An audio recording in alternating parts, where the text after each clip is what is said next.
how's it going everyone? Welcome back to Keeping Fish Simple. So in today's video, I'm going to be giving you guys the 7 tips for keeping an aquarium stable. Now, I haven't made videos like this in the past. Now, I've made a lot of 7 tips videos, and there's going to be like a link to the whole series if you guys are interested.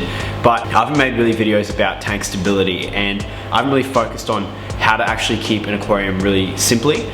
And basically in this video I'm going to give you guys 7 things that I wish I knew when I first started keeping fish that I've learned over the past 7 years of doing this. There's a lot of little things and little tricks here and there that you can do to make this hobby super easy. There's a lot of stuff out there and a lot of snake oils, and there's a lot of misconceptions, and in this video I'm going to try and make this as informative as possible and give you guys all the principles that I use for keeping fish. And basically all my aquariums, as you can see, they're all run off of really cheap eBay lights. They all have sponge filters in them, and most of the time they are really well balanced. I do a lot of breeding projects, and I'm just going to disclaim this aquarium down here, this is going to be a result of one of the things I'm going to talk about later on in the video. So make sure you stay around to the end of the video to get all of the information, and without any further ado, let's get started. So tip number 1 is going to be to keep a deep substrate. Now, this is something that I've heard a lot of people talking about lately, and it is definitely true. So this kind of goes and ties into the whole Wallstad method, and that's another kind of fish keeping method that Through the Flower Horn and people like that like to use. Basically what this principle is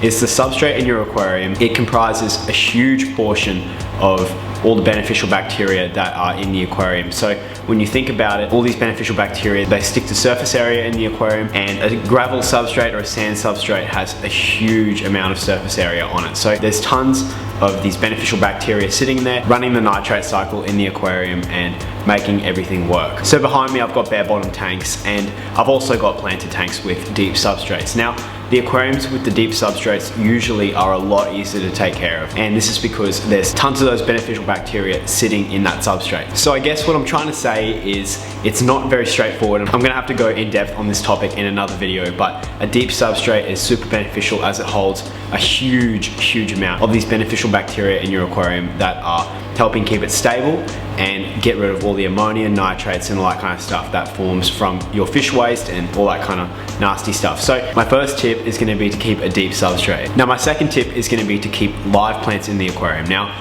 there's a few reasons, there's actually like a ton of reasons why I always say this, and the reasons are that live plants are literally nature's filter. So in the wild, in all the tributaries and streams and rivers and all that kind of stuff where we actually find all these fish that we keep in our aquariums, there's not any nitrates or ammonia in the water, and the reasons for this is because there's a perfect balance, and what's keeping the balance is usually live plants. So live plants use a lot of the stuff that is produced by the fish as waste to grow and turn themselves into big huge plants, and basically these will help you to keep a really stable aquarium because they're going to be constantly taking out everything that's really harmful to the fish and causes imbalances, so your nitrates and ammonia and all that kind of stuff. So keeping live plants is just like a natural filter. It leaches out all of the nasty stuff, and it helps just keep it balanced, because basically what we're trying to do in the aquarium is just mimic nature, and one of the best ways to do it is to add live plants. So in all of my aquariums I keep live plants, even the bare bottom ones, and it just helps to take all those little nasty ammonias and nitrates in the aquarium out, so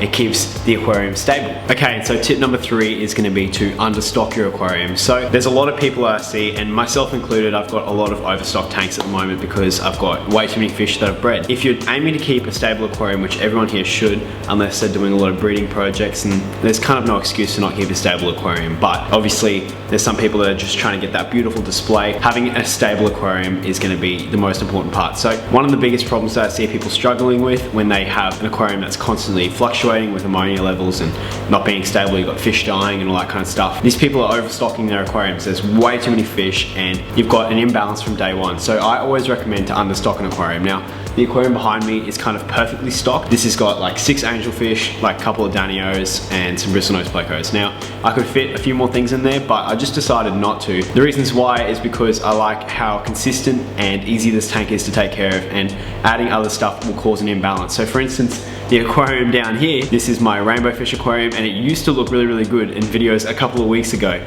But recently I had a big batch of rainbow fish that I had nowhere to put because I didn't want to sell them, because I wanted to keep my colony. I put them in here.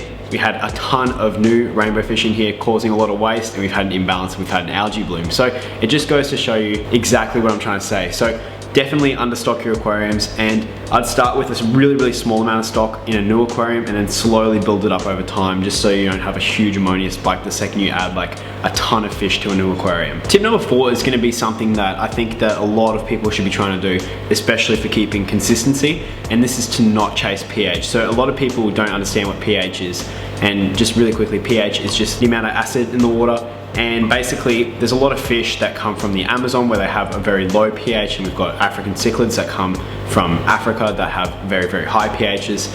And basically, all this kind of stuff is very confusing, especially at the start. And what I'm going to try and tell you guys is to not chase a pH. You can really have a lot of problems and imbalances in an aquarium when you're constantly adding chemicals and trying to lower a pH. You can have pH crashes and all that kind of stuff. My piece of advice is to first of all not chase pH, but my second piece of advice is to try and just keep fish that have been either bred in your area or are suitable to the water in your area. So if you've got soft water, don't try and keep African cichlids. If you've got really hard water, don't try and keep most of your dwarf cichlids and all that kind of stuff, or your Amazonian fish, because you're just going to run into problems. And I'm not trying to discourage people. Like, most of the time people don't have to worry about this at all, because we've normally all got about neutral pHs, and all of the aquarium fish that we keep are usually okay. But I'm just saying that if you're a person with an extreme kind of water, so like a pH of over 8 or something like that, this is getting really confusing, but just don't be trying to like bring that down. Just keep African cichlids or whatever. So that's my 4th piece of advice. And tip number 5 is going to be to not over clean your aquarium. So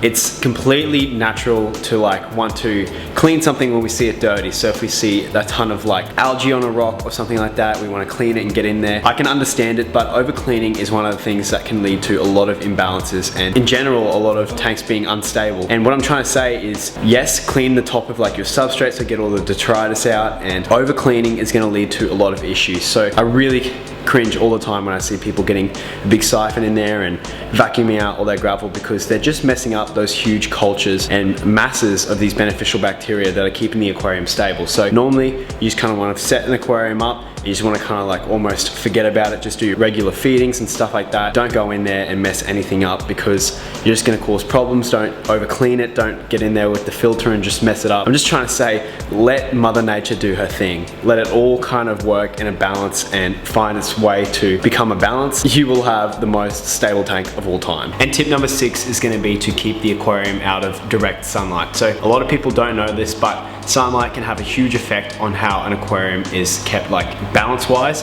because sunlight obviously will mess with the lighting schedule that you have on your aquarium and can cause algae blooms and all that kind of stuff. So a really quick tip is just to make sure that your aquarium's not like sitting in a window that's going to get like a couple of hours of sunlight that you don't realize while you're at work or something like that. Just be careful. Try not to keep aquariums in direct sunlight, because then otherwise it's going to manipulate your aquarium in a different way than what you're trying to do. All my aquariums are in a sunroom, but the ambient light doesn't have a huge effect on the aquariums. But if these aquariums were sitting in direct sunlight, we'd have huge amounts of algae buildup and all that kind of stuff. So just a really quick tip, but don't keep your aquariums in direct sunlight. And then tip number 7, my final tip, might seem a little bit cliche, and this is going to be to keep it consistent. So don't dislike the video, because I'm going to try and explain what I'm trying to say. Keeping it consistent is the most important thing in an aquarium. So what I mean by keeping it consistent is, don't be trying to like constantly shift fish around, and just don't be going in there and moving plants around all the time and moving like different decorations, and don't be changing out filters and cleaning your filters every week. And you just want to keep it very consistent. You don't want to be adding tons of chemicals to the water, and you don't want to be trying to lower the pH. Just literally, you kind of want to just set it and forget it, and then let Mother Nature do her thing. I'm going to keep saying that over and over, because in my experience it's been the most valuable thing, is just to let the aquarium do the work, let all the plants find the way to balance it out, and let it just find its way. Because what we're trying to do is we're trying to culture a bunch of bacteria that are going to deal with all the problems that the fish cause by producing waste. And the same goes for the plants. They're going to try and combat that same problem. So keep it consistent. Don't be going in there and messing stuff up. I really cringe all the time. I was one of those people with the blue gravel aquarium, your first aquarium, that wants to move everything around. You want everything to happen really quickly. Be patient and keep it all consistent, and you'll have so much success with all of your aquariums. So I hope you guys learned something from this video. Thank you so much for watching, and I'll see you guys in the next one.